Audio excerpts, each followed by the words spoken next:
My name is Andrea Wallace. I'm 32 years old, and last Easter, my family tried to erase me from my own history.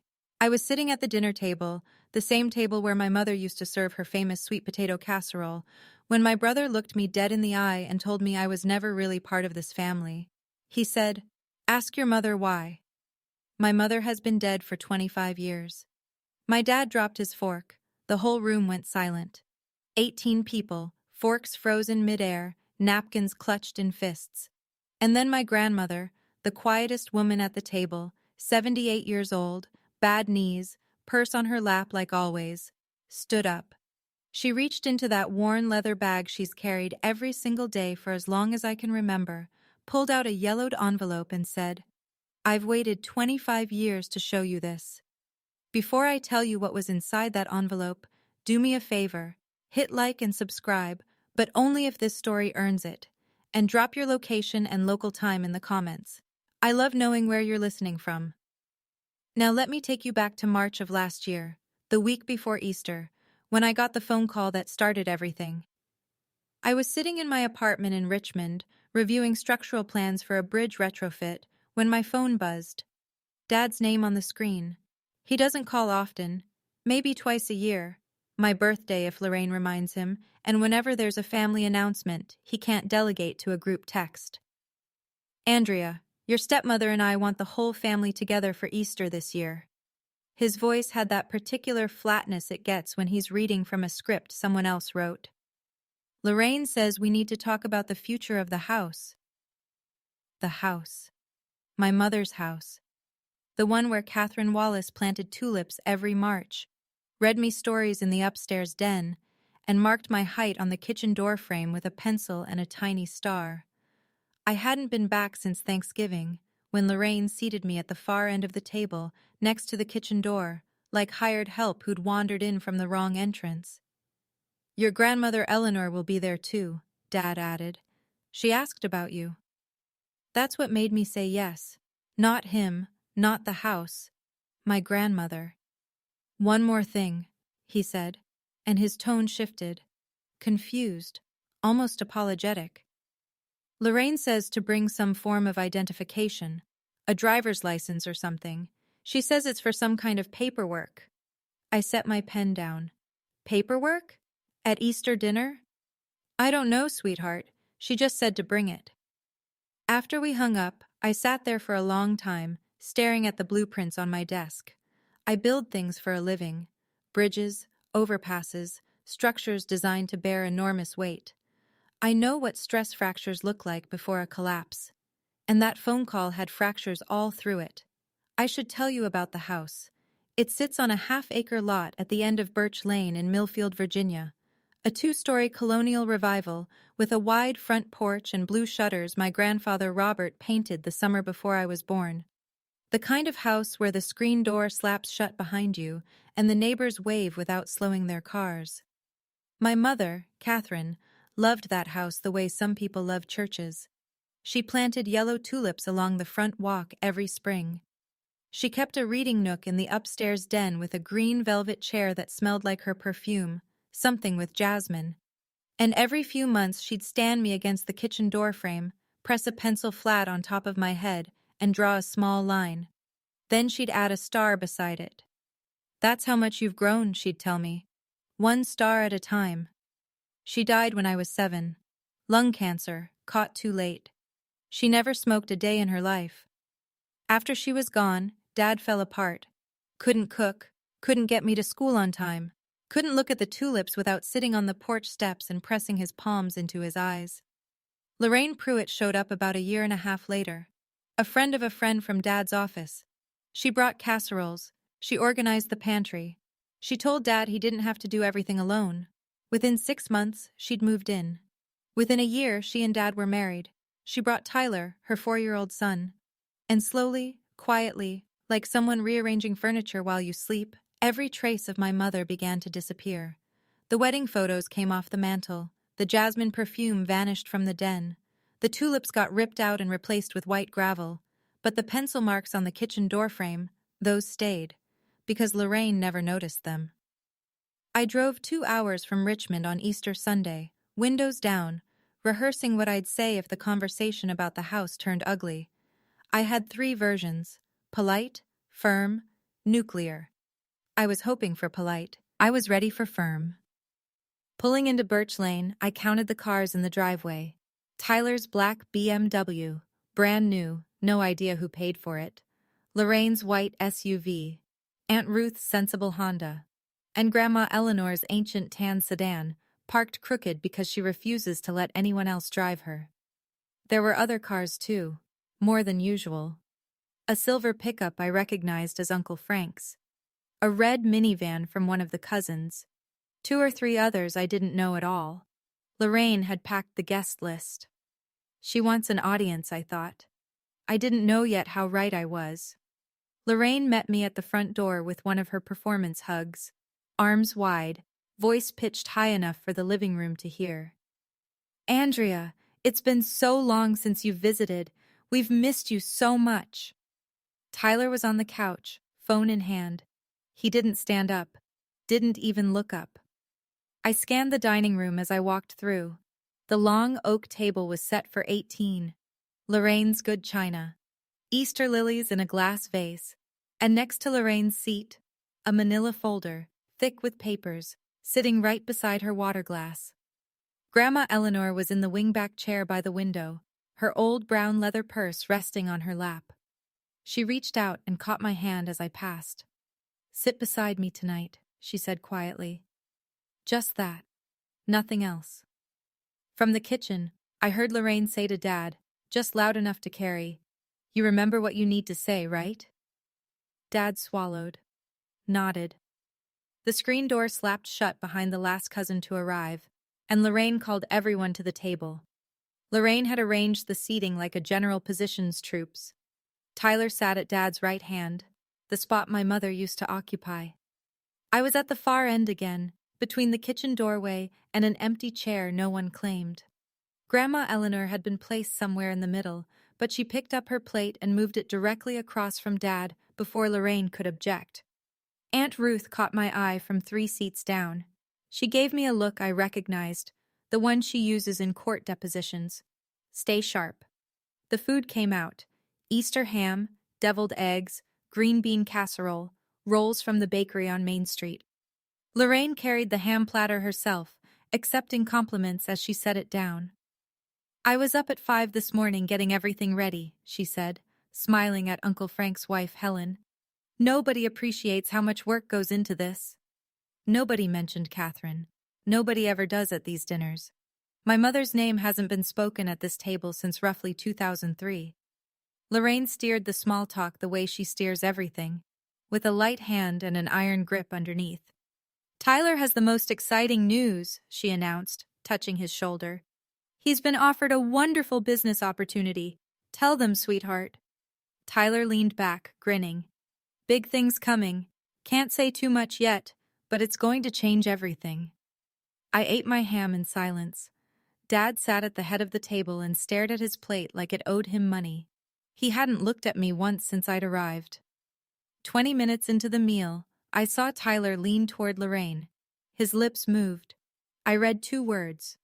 "When?" And then "now?" Lorraine patted his hand the way you pat someone right before they walk on stage. Then Dad pushed his chair back and stood up. Dad tapped his glass with a butter knife. The conversation stopped like somebody had pulled a plug. "I want to say something important," he began. His voice cracked on the word important, and he cleared his throat. Lorraine opened the manila folder beside her plate and slid a stack of papers toward him. Dad glanced at the top page, then at Lorraine. She gave him the smallest nod. "Lorraine and I have been discussing the future of this house for a while now," he said. "And we've decided, we think the best thing for everyone, is to transfer ownership to Tyler." He said it fast, like ripping off a bandage, and then sat down immediately. The chair scraped against the hardwood. Silence. The kind that fills a room like water. Uncle Frank set down his fork. Cousin Helen pressed her napkin to her lips. Grandma Eleanor's hands, folded on the table, went very still. Tyler leaned forward with a satisfied half-smile. "I'm going to take care of this place," he said. "Keep it in the family." I looked at the stack of papers Lorraine had pushed toward Dad. From where I sat, 18 feet away, at the far end of the table, I couldn't read the fine print, but I could see the letterhead. It wasn't a law firm. It wasn't a family trust document. It was a real estate development company. Crestview Development, LLC. My hands went cold under the table. I pressed my knuckles into my thighs. They weren't keeping the house. They were selling it. The doorframe, the porch, the spot where my mother planted tulips, all of it, bulldozed for condominiums or a strip mall or whatever Crestview Development builds on top of other people's memories. Aunt Ruth set down her knife, quietly, deliberately, like a lawyer who just heard the other side's opening statement fall apart. I kept my voice level. 25 years of practice. That house is where my mother lived and died, I said. I don't agree with this. Tyler tilted his head. He had that look, the one he gets when he's about to say something he's rehearsed in the mirror, something Lorraine polished for him. Oh, come on, Andrea. He spread his hands wide, playing to the room. You were never really part of this family anyway. The air left the table. 18 forks stopped moving. Helen's hand flew to her mouth. Uncle Frank's jaw tightened. Tyler wasn't done. He leaned forward, looked me straight in the eyes, and said, "Ask your mother why." The silence that followed had a physical weight. I could feel it pressing on my chest. My mother, I said, has been dead for 25 years. Exactly. Tyler's smile didn't waver. So you can't ask her, but everyone at this table has heard the rumors. I looked at Dad. Dad had dropped his fork. It hit the edge of the plate with a sharp clink that echoed off the dining room walls. His face was gray. He stared at the tablecloth, and he did not look up.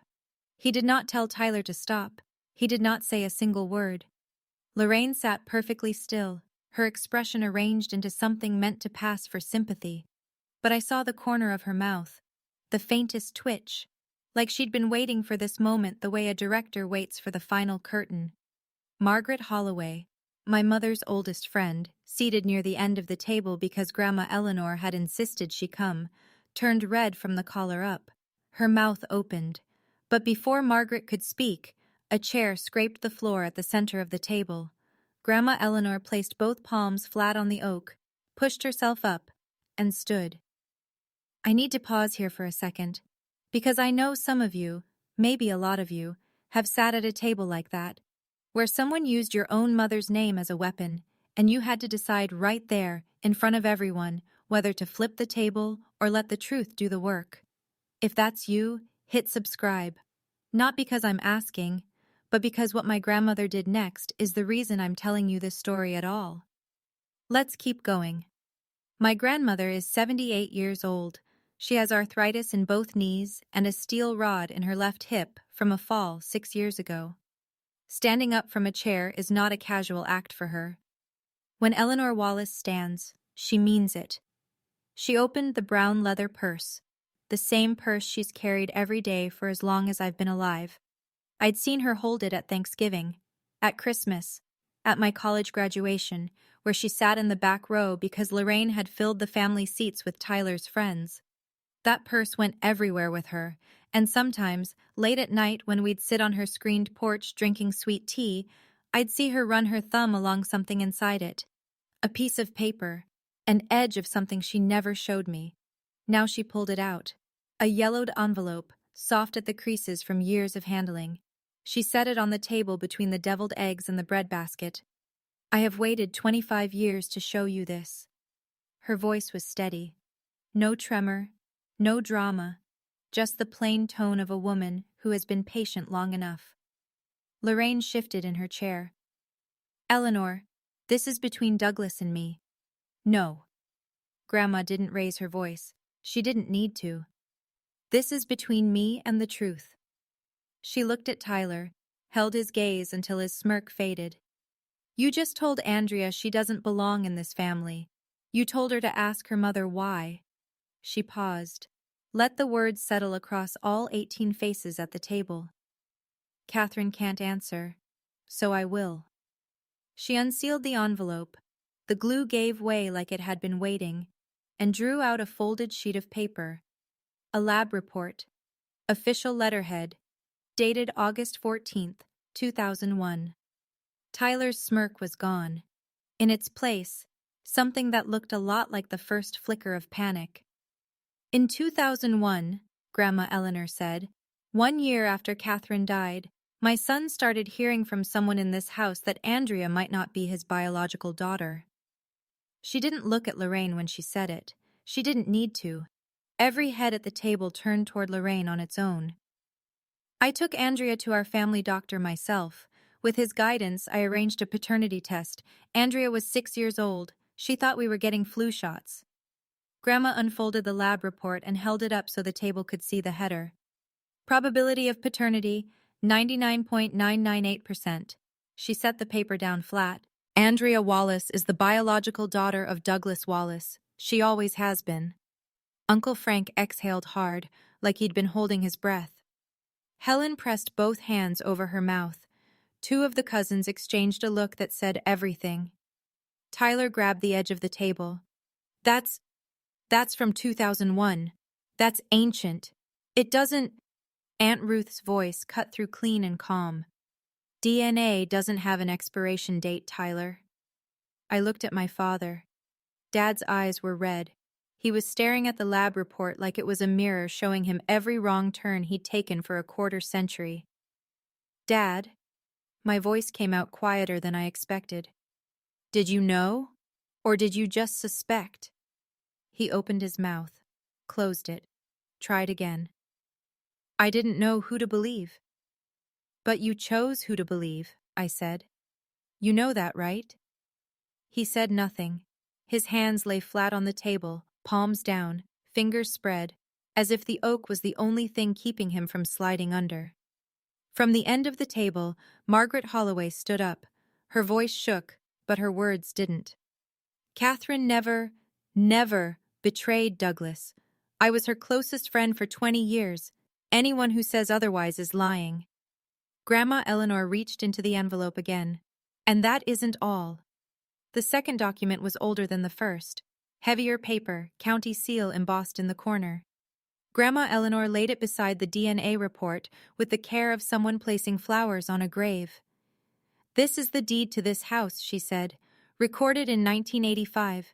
It lists two owners, Robert Wallace and Eleanor Wallace, joint tenancy with right of survivorship. She let the legal language hang in the air for a moment. Most of the table didn't know what it meant.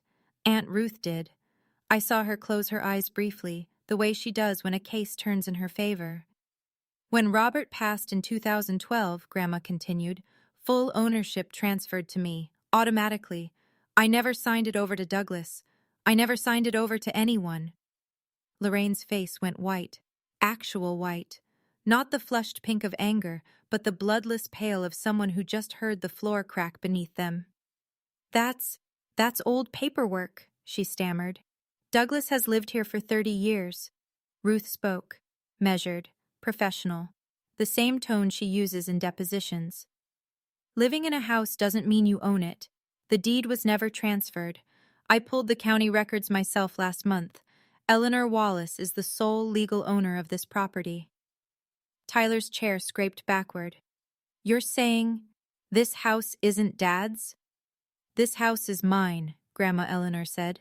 It always has been. And I will decide who stays in it. Lorraine spun toward Dad. Douglas, you're going to let your mother do this? Dad didn't answer.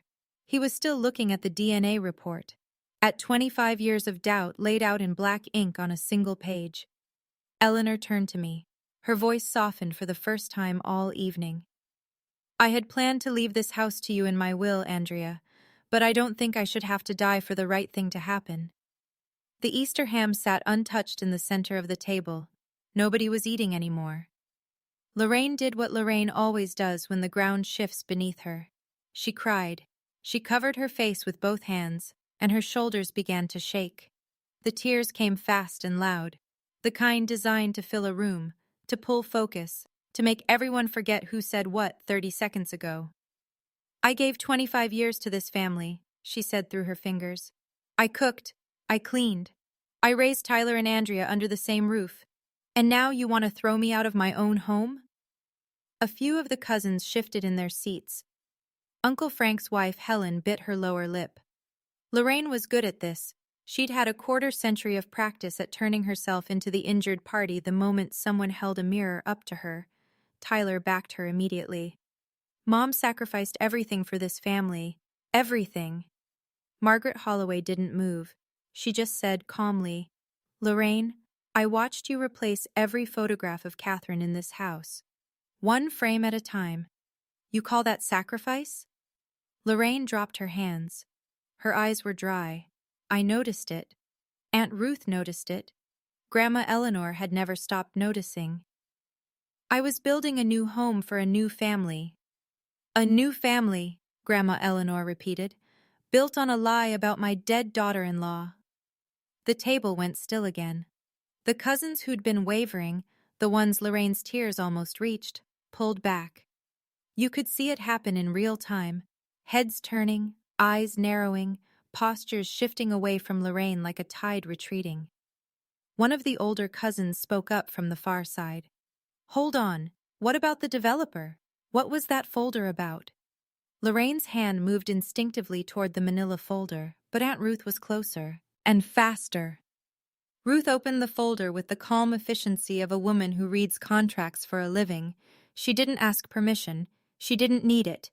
Lorraine had left the papers on a shared dinner table in front of 18 witnesses. Inside, a letter of intent from Crestview Development, LLC. The language was standard boilerplate, but the numbers weren't.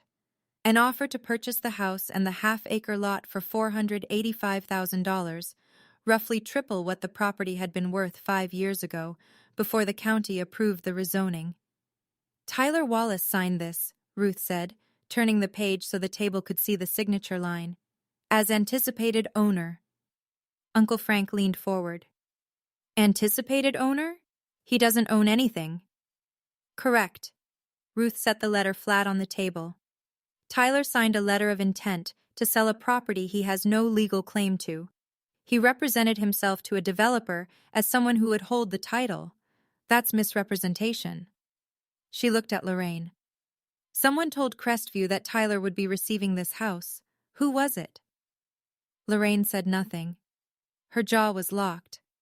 I stared at the number on the page. $485,000. Split between Lorraine and Tyler, I imagined. Maybe a token amount to Dad, just enough to keep him quiet. That was the price. My mother's tulip beds, the front porch Grandpa Robert painted, the door frame in the kitchen where Catherine measured how tall I was growing, all of it reduced to a line item in a developer's spreadsheet. $485,000, I said out loud. "Divided between the two of you.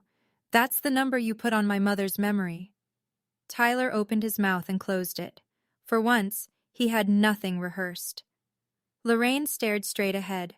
Her performance was over, and the audience had stopped clapping. Dad was the last person I expected to speak next. But he did. "I didn't know about the developer," he said. His voice was thin, stripped of everything except the raw sound of a man realizing he's been reading from someone else's script for 25 years. Lorraine turned to him fast. "You knew. I told you. You told me Tyler wanted to keep the house. You said he'd fix the roof. You said it was about family." Dad's hands were trembling against the tablecloth. "You never said anything about selling." Tyler jumped in. "Dad, it's a business opportunity. The rezoning, a business opportunity." Dad repeated the phrase like he was tasting something rotten. He looked at Tyler, really looked at him, maybe for the first time in years. And then he turned to me. I've waited a long time to describe what I saw in his eyes. It wasn't guilt, exactly. It was something worse. It was the face of a man standing at the end of a road, looking back, and seeing every place where he should have turned, but didn't. Every sign he ignored, every voice he chose not to hear. "Dad," I said, "I'm your daughter. The DNA is right there on the table. I never left. You pushed me out." He dropped his head, both hands covering his face, fingers pressing into his temples. The same gesture I remember from the weeks after Mom died. The same collapse, 25 years later, at the same table. I didn't reach out to comfort him. I'm done pretending everything is fine when it isn't. Grandma Eleanor, still standing, turned to Lorraine. There's one more thing. Do you know why I invited Margaret Holloway tonight? Lorraine's eyes darted to Margaret, then back to Eleanor. Her mask slipped for a half second, just long enough for me to see real fear underneath. Margaret stood slowly, gripping the back of her chair. She's 62, retired school nurse, still lives 3 houses down from the one where she and my mother became friends the summer they were both pregnant. Margaret with her son, Catherine with me. Lorraine started spreading rumors about Catherine in 2002, Margaret said. The first week she moved into this house. The table held its breath. She told neighbors that Catherine used to disappear in the evenings. She implied Catherine was unfaithful. Margaret's voice shook, but it didn't break. Catherine didn't disappear in the evenings. Catherine had chemotherapy sessions on Tuesday and Thursday nights.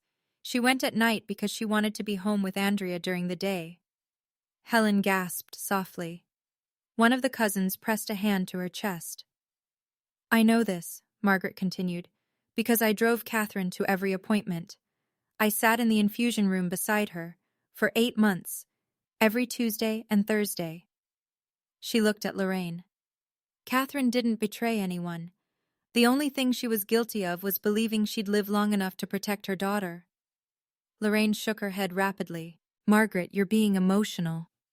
I'm being honest. For the first time in 25 years, someone at this table is being honest about Catherine.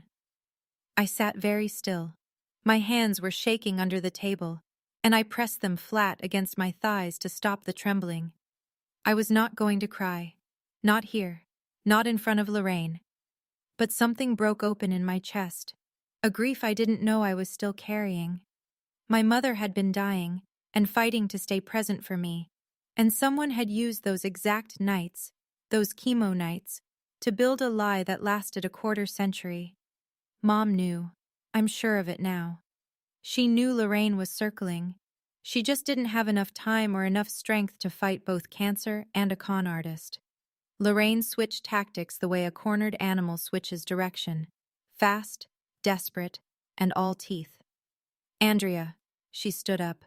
I raised you from the time you were 9 years old. I fed you. I clothed you. I kept a roof over your head. And this is how you repay me? By turning my own family against me? Tyler was right behind her. She's never been grateful. Not once. She moved to Richmond and never looked back. Lorraine turned to the rest of the table, arms spread, palms up, the universal gesture of a martyr on display. You all see this. I give 25 years of my life, and all I get is attacked. A few of the relatives shifted. Lorraine knows how to work a crowd. She's been doing it her entire marriage, positioning herself as the selfless wife, the devoted mother, the woman who held the Wallace family together when nobody else would. But Aunt Ruth leaned forward. Lorraine, Andrea paid her own student loans. She bought her own car. She put herself through college without asking Douglas for a dime. Ruth paused. What exactly is she being ungrateful for? Tyler jumped in. She wants the house. I set my napkin on the table. I don't want the house, Tyler. I want the truth. And the truth is sitting on this table in front of everyone. Lorraine pivoted toward Grandma Eleanor. Her voice dropped an octave. Dangerous now, not wounded. If you own this house, Eleanor, then why did you let us live here for 25 years? What kind of woman holds that over her son's family? It was a decent question. A strategic one. Designed to reframe Eleanor as the villain, the controlling matriarch pulling strings from behind the curtain. Grandma Eleanor looked at Lorraine for a long moment. Then she sat down, smoothed her napkin across her lap, and answered. Real quick, I see some of you already typing in the comments, and I love that. But let me ask you something specific. If you were sitting at that table and someone tried to use your dead mother's name to call you an outsider, what would your grandmother have done? Drop your answer below. Start with, my grandma would have, because some of these responses are going to be incredible. And while you're here, hit that like button. We're getting to the part where Lorraine realizes she built her entire empire on a foundation she never owned. I let you live here, Grandma Eleanor said, because Robert, my husband, loved Douglas. He wanted his son to have a home to raise a family in. That was the agreement, not a deed transfer, a handshake between a father and a son. She folded her hands on the table, steady, measured. I kept quiet for 25 years because I hoped Douglas would see the truth on his own. I hoped he'd look at Andrea and recognize Catherine's eyes. I hoped he'd ask himself why his daughter stopped coming home for holidays, why she never called. She glanced at Dad. He flinched. But Douglas didn't look, because someone kept standing between him and his daughter. She turned back to Lorraine. Every time he might have questioned the rumor, you reinforced it. A comment here, a question there. Don't you think Andrea looks different from you? Wasn't Catherine out late a lot before she got sick? Small things, drip by drip, until my son stopped trusting the one person who never gave him a reason to doubt. Eleanor touched the yellowed envelope. I carried this every day, not as a weapon, as a reminder to myself that Andrea is a Wallace. Every night I opened it, I told myself, one day, she'll need this. I prayed that day would never come. She looked at Lorraine. Today it came. Because you did this in front of me, in front of everyone. If I stay silent tonight, it means I agree, and I will not agree to the erasure of my granddaughter. Nobody spoke. Uncle Frank was gripping the edge of the table. Helen had tears on her cheeks. Even the cousins who barely knew me were staring at Eleanor with something that looked like reverence. I don't control this family, Lorraine, but I will protect Catherine's name in this house, because Catherine can't protect it herself. Tyler kicked his chair backward. It struck the wall behind him, and the crack of wood against plaster silenced whatever murmuring had started among the cousins. This is garbage, he said. His face was flushed, the veins in his neck standing out. The polished performance from earlier was gone, stripped away like a cheap coat of paint. I've been here 25 years. I mowed the lawn. I was here. He jabbed a finger at me, ran off to Richmond the second she could. Aunt Ruth's voice didn't rise a single decibel. Tyler, when was the last time you fixed the roof? What? The roof. You told Lorraine you'd fix it. Douglas hired a contractor last October. I saw the invoice, $2,200. Tyler blinked. I was going to fix it, when the house was mine. And instead you signed a letter selling it to a developer, I said. So which was it, Tyler? Were you going to take care of the house, or were you going to demolish it? He swung toward Lorraine. Mom, say something. Lorraine sat rigid. She scanned the room, face by face, seat by seat, looking for an ally. She found none. Uncle Frank wouldn't meet her eyes. Helen was shaking her head slowly. The cousins who'd wavered earlier had gone still, arms crossed, mouths shut. Tyler slammed his palm on the table. Fine. If this house belongs to Grandma, then who's she giving it to? Andrea? She doesn't even live in Millfield. Grandma Eleanor didn't flinch at the noise. She looked at Tyler with something close to pity. You're right. Andrea doesn't live here, because no one in this family gave her a reason to stay. Tyler opened his mouth. Nothing came out. He stood there, hands still flat on the table, a man-sized boy who had just discovered the stage lights were off and the audience had left. It started with Uncle Frank. He set his napkin on the table and looked at Lorraine the way you look at someone whose story just stopped adding up. Lorraine, for years, every time I asked about Andrea, you told me she didn't want to come around. You said she had issues with the new family structure. He paused. Were those Andrea's words or yours? Lorraine pressed her lips together. I was trying to give her space. Helen leaned in. You told me she had a difficult personality. Those were your exact words. You know how Andrea is. I repeated that to other people, Lorraine. I repeated it because I trusted you. One of the older cousins, Aunt Patrice, Robert's niece, raised her hand like she was in church. I've been sending Andrea a Christmas gift through Lorraine every year for the past decade. She looked directly at me. Andrea, honey, did you ever get any of them? I shook my head. No, ma'am. I didn't receive anything. The room erupted, not shouting, something worse. The low, ugly sound of people realizing they've been lied to for years. Chairs shifting, sharp intakes of breath, Frank muttering under his breath, Patrice pressing her hand over her heart. That's a misunderstanding, Lorraine said quickly. I must have forgotten. 10 years of forgotten Christmas gifts? Frank said. For a child you claim you raised? I watched it happen. The social scaffolding Lorraine had spent 25 years constructing, collapsing in real time. Every relationship she'd maintained through selective truths and careful omissions was cracking under the weight of one dinner's worth of honesty. She had isolated me from the whole family, not just from Dad, from aunts, uncles, cousins, people who had been asking about me, thinking about me, sending gifts I never knew existed. 25 years. And I thought nobody cared. I needed a moment. While the table buzzed with cross-conversations, Frank pressing Lorraine for answers, Patrice wiping her eyes, Helen comforting one of the younger cousins who looked shell-shocked. I pushed my chair back and walked into the kitchen. The door frame between the kitchen and the pantry is white-painted pine, scuffed at the base from years of foot traffic. I'd walked past it 1,000 times growing up without thinking about it. I knelt down. It was still there. Faded, but legible. My mother's handwriting in number 2 pencil. Andrea, 3 feet 2 inches, March 1998. And next to the measurement, a tiny 5-pointed star, drawn with the careful hand of a woman who wanted her daughter to know that every inch of growth was something worth celebrating. I touched the pencil lines with my fingertip.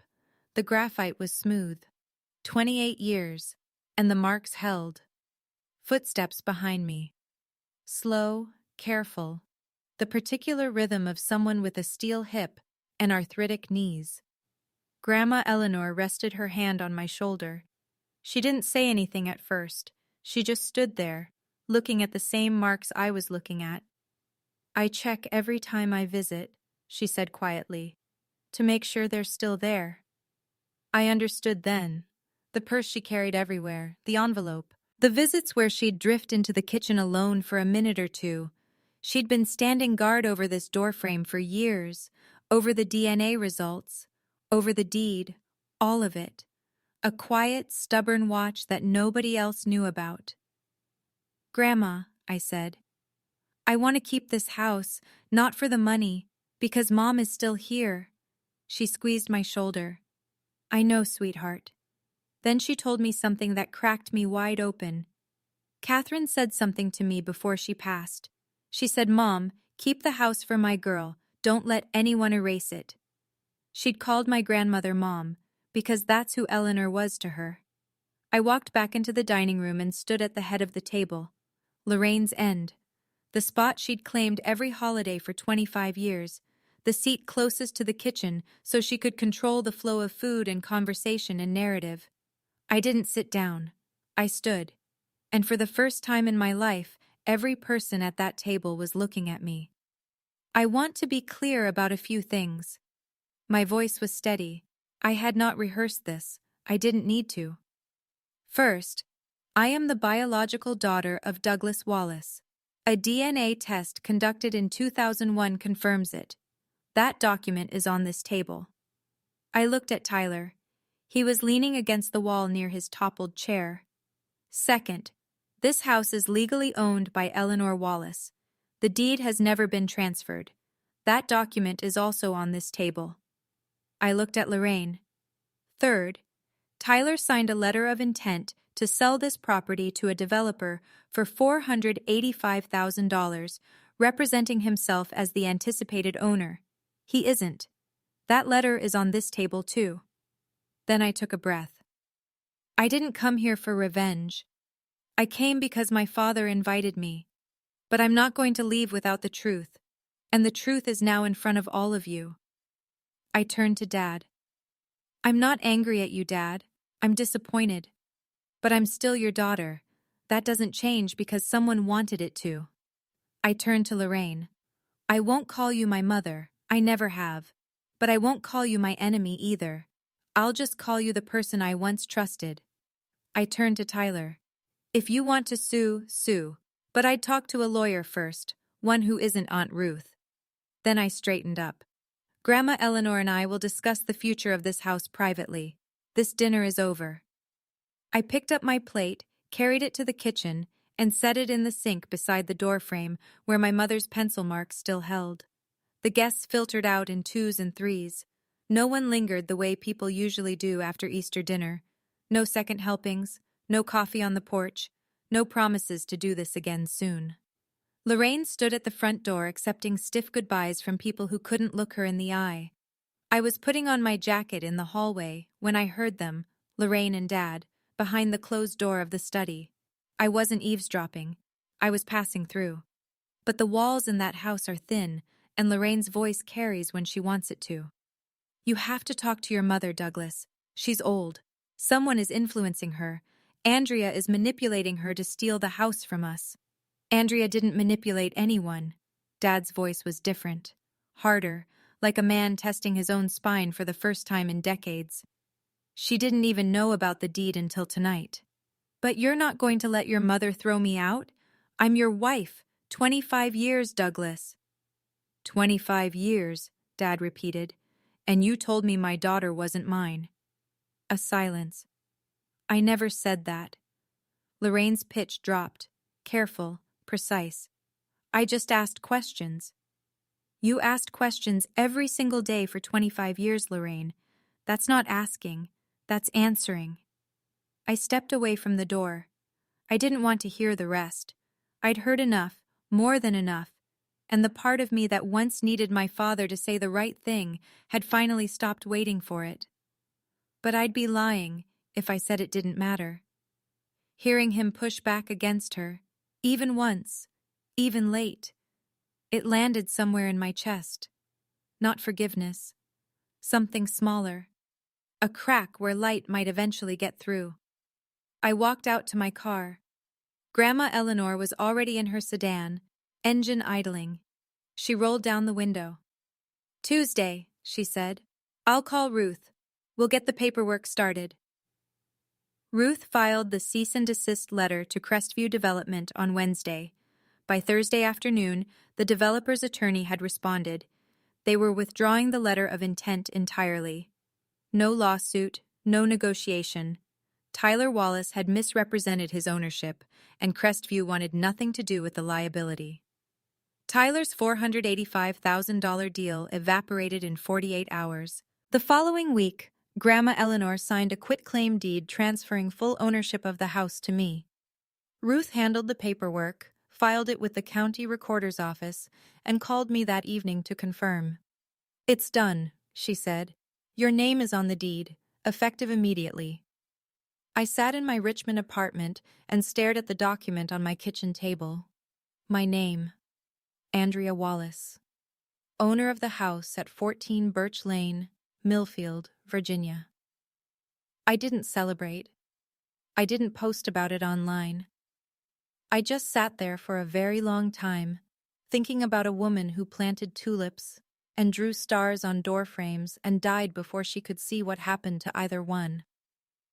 In Millfield, the news traveled the way news travels in small towns, through the post office, the hardware store, the church parking lot after Sunday service. By the following weekend, everyone knew. Lorraine Wallace's 25-year narrative had collapsed, and the wreckage was public.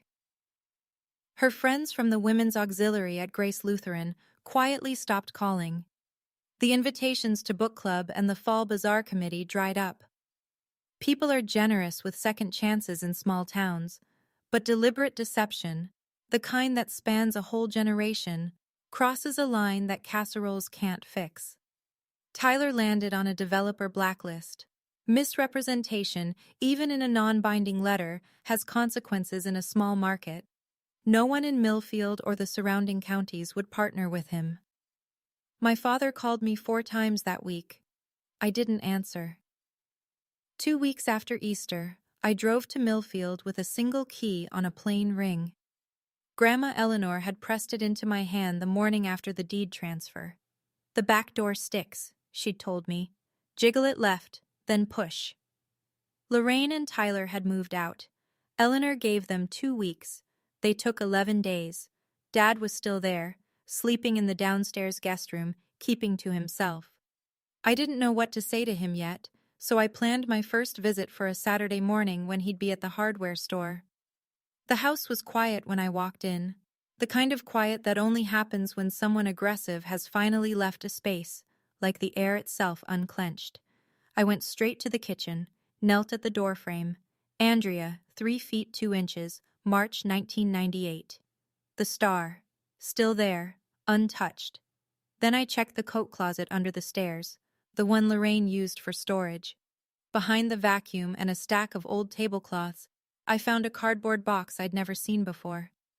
Inside, my parents' wedding photo. Catherine and Douglas on the courthouse steps, her hair pinned with daisies. A baby picture of me, still in the hospital bracelet, and a slim hardcover book, Goodnight Moon, with my mother's handwriting on the inside cover. For Andrea. Read this when the world gets loud. Love, Mom. Lorraine had packed my mother into a box and shoved her under the stairs. For 25 years. I carried the box to the living room, set the wedding photo on the mantel, above the fireplace, where Lorraine's anniversary portrait had hung. Catherine Wallace looked out into the room she'd loved, young and smiling, daisies in her hair. On the kitchen counter I found an envelope. Grandma Eleanor's handwriting. "This house is yours now. Keep the pencil marks, and plant the tulips." A month after Easter, I finally picked up when Dad called. We met at Becker's Diner on Route 11, neutral ground, vinyl booths, coffee that tastes like it's been on the burner since 1987. He was already sitting when I walked in.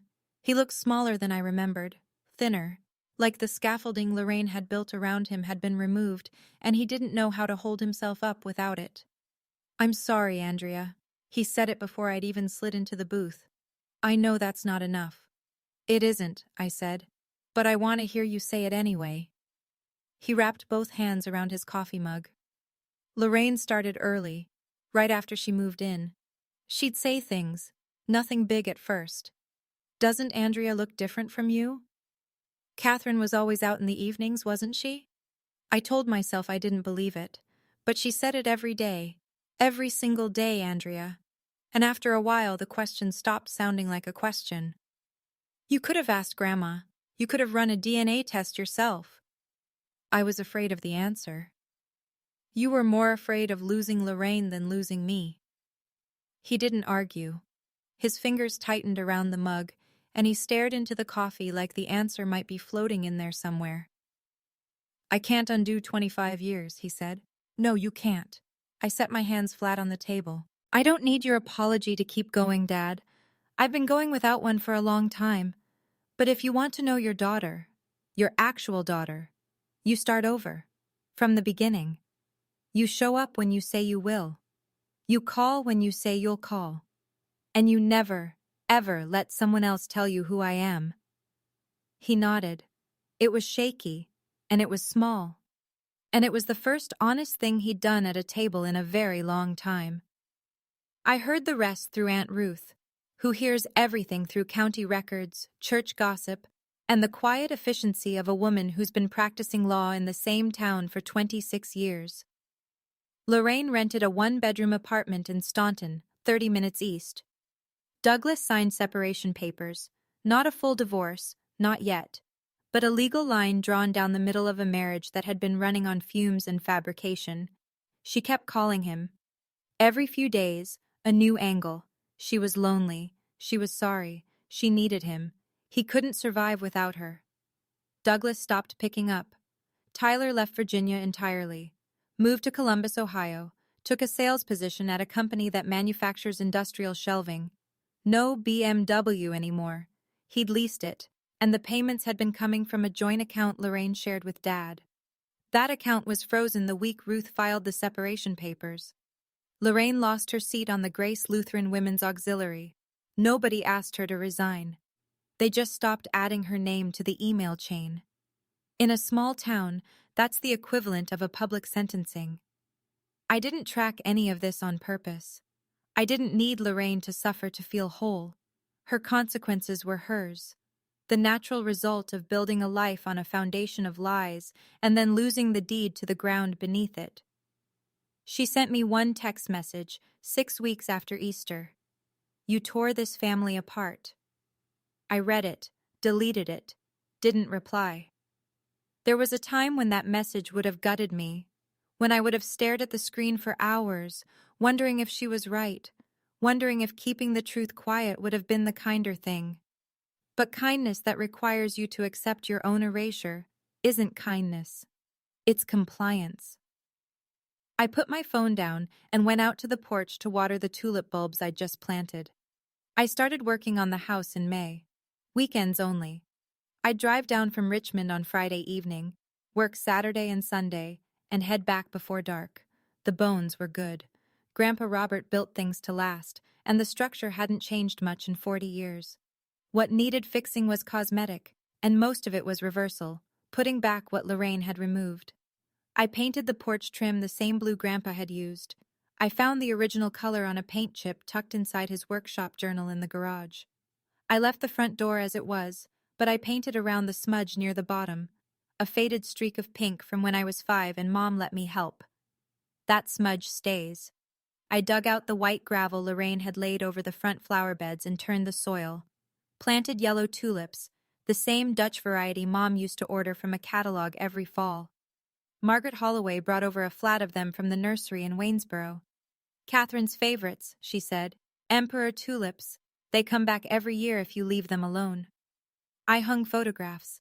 Catherine and Douglas on the courthouse steps. Me as a newborn. A picture Margaret had found in her own closet. My mother holding me on the porch of this house, summer of 1993, sunlight catching the daisies in the window box behind us. I'd never seen that photo before.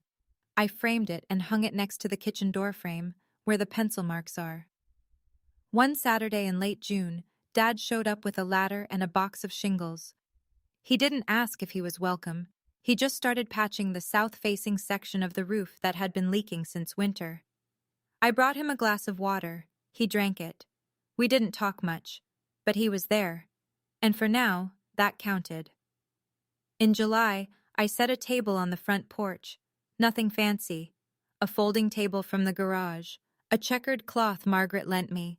Mason jars with lemonade, grilled chicken, a green salad with tomatoes from Eleanor's garden. Grandma Eleanor got the seat at the head. I didn't have to think about it. She earned it a long time ago. Aunt Ruth came. Margaret came. Aunt Patrice drove in from Roanoke with a pecan pie and an apology for 10 years of Christmas gifts that never reached me. Uncle Frank and Helen brought sweet corn from their garden. Nobody mentioned Lorraine. Nobody mentioned Tyler. There was nothing to say about them that the dinner table hadn't already settled. I made sweet potato casserole. Catherine's recipe. Margaret had written it from memory on an index card. The measurements approximate. The oven temperature a guess. She never measured anything exactly, Margaret told me. She cooked by feel. It came out slightly oversweet and a little soft in the middle. Not perfect, but it was hers, and now it was mine, and Eleanor took a second helping without being asked. Dad arrived 20 minutes late. He stood at the porch gate with his hands in his pockets, looking at the table like he wasn't sure which version of the Wallace family this was. I caught his eye, nodded. He came up the steps and sat in the last open chair, the one at the end of the table near the porch railing, the seat I used to sit in at Lorraine's dinners. He didn't complain. He didn't comment. He just sat, and he ate. And when Eleanor told a story about Grandpa Robert burning the Thanksgiving turkey in 1979, he laughed. A real laugh. The first one I'd heard from him in years. I looked around the table. This was my family, not the one I'd been assigned, the one I chose to keep. If you're still listening, and I hope you are, let me tell you something I didn't understand until that summer. I spent 25 years waiting for my father to see me, waiting for him to look past Lorraine, past the whispers, past whatever doubt she dripped into his ear day after day, and recognize his own daughter. I thought if I worked hard enough, stayed quiet enough, never caused trouble, he'd finally turn around and say, "There you are." He never did. And it wasn't because I was invisible. It was because someone kept standing in his line of sight, and he let her. I don't hate Lorraine. I don't hate Tyler. I hate the silence. 25 years of it, from my father and from me. I played my part in it too. I stopped coming home. I stopped calling. I told myself I was protecting my peace, but part of it was fear. Fear that if I pushed too hard, I'd lose the last thread connecting me to this family, to this house, to my mother. You want to know my biggest regret? It isn't the Easter dinner. It isn't being humiliated in front of 18 people. It's this. I never once sat down with my grandmother and asked, what really happened? The truth was always there, in her purse, on the doorframe, in Margaret's memory. I just needed to ask the question sooner. But I also know this. The moment you learn the truth matters less than what you do with it. You can use it as a weapon or a foundation. I chose foundation. I kept the house. I planted the tulips. I hung my mother's pictures. And I stopped waiting for someone else to tell me I belonged. I belong because I say so. The deed is in my name. And the pencil marks on the doorframe are in my mother's handwriting. That's enough proof for anyone. Since that Easter, I've been living by a few new rules. Nothing dramatic, just lines I drew for myself that help me sleep at night. 1. I don't explain where I belong anymore. The DNA said it. The deed said it. The doorframe said it. If someone still has questions after all of that, the problem isn't my evidence. It's their willingness to look at it. 2. I welcome my father when he shows up. But I don't go searching for him. For 25 years, I knocked on a door that kept closing. The door to my house is open now, wide open. But he has to walk through it himself. No shortcuts, no one else carrying him. 3. I plant tulips every spring. Yellow emperor tulips, the same ones my mother ordered from the catalog. They go in the front beds along the walk, where Lorraine's white gravel used to be. Every March, they push through the cold soil, and every March, I stand on the porch and watch them open. They come back because that's what tulips do. They survive the frost and they bloom anyway. My mother would have liked that metaphor. She probably would have said I was being dramatic. And 4, I make sweet potato casserole for every holiday. Catherine's recipe. Margaret's handwriting on an index card. The measurements are approximate. The oven temperature is a guess. It's never quite right, and that's exactly the point. My mother didn't leave me this recipe in a will. She left it in the memory of her best friend. And that's the kind of inheritance Lorraine could never have sold to a developer. Boundaries aren't walls. They're door frames. You can still see through them. You just get to decide who walks in. And if someone walks in and makes you feel like a stranger in your own home, you check the deed.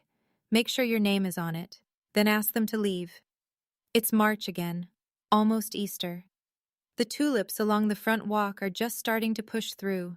Small green spears testing the air, deciding if it's safe to open. I'm hosting this year. The table is set for 8. Grandma Eleanor, Aunt Ruth, Margaret, Patrice, Frank and Helen, and Dad, if he comes. I sent him an invitation. A real one, handwritten, mailed to the guest room he's still renting on the other side of town. He hasn't replied yet, but the chair is there, at the end of the table, waiting. Lorraine sent me a message last week. I hope you're satisfied. I read it the same way I read the last one. Then I deleted it. I don't owe her a response. I don't owe her my anger. I don't owe her anything at all. Tyler is somewhere in Columbus, selling industrial shelving. I hear he's doing fine, in the way that people say fine when they mean quiet. I don't keep track. That chapter closed when the cease and desist was filed, and I don't reread closed chapters. Last night, I walked through the kitchen on my way to bed. I stopped at the doorframe, the way I always do. The pencil marks were there. Andrea, 3 feet 2 inches, March 1998. the star my mother drew beside it. I picked up a pencil from the counter, reached up and drew a second star, right next to hers, small and careful, the way she taught me. She measured how tall I was. I'm measuring how far I've come. My name is Andrea Wallace. I'm 32 years old. This is my house. And the woman who built the lies is gone. But the woman who drew the stars, she's still right here, in every mark on this doorframe, in every tulip pushing through the soil, in every plate of sweet potato casserole that doesn't come out quite right. She's here. And so am I. That's my story.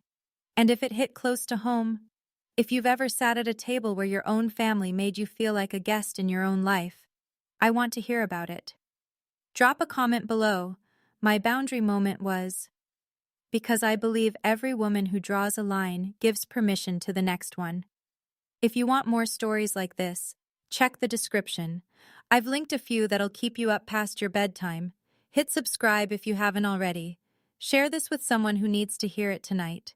And remember, you don't need anyone's permission to belong in your own life. See you in the next one.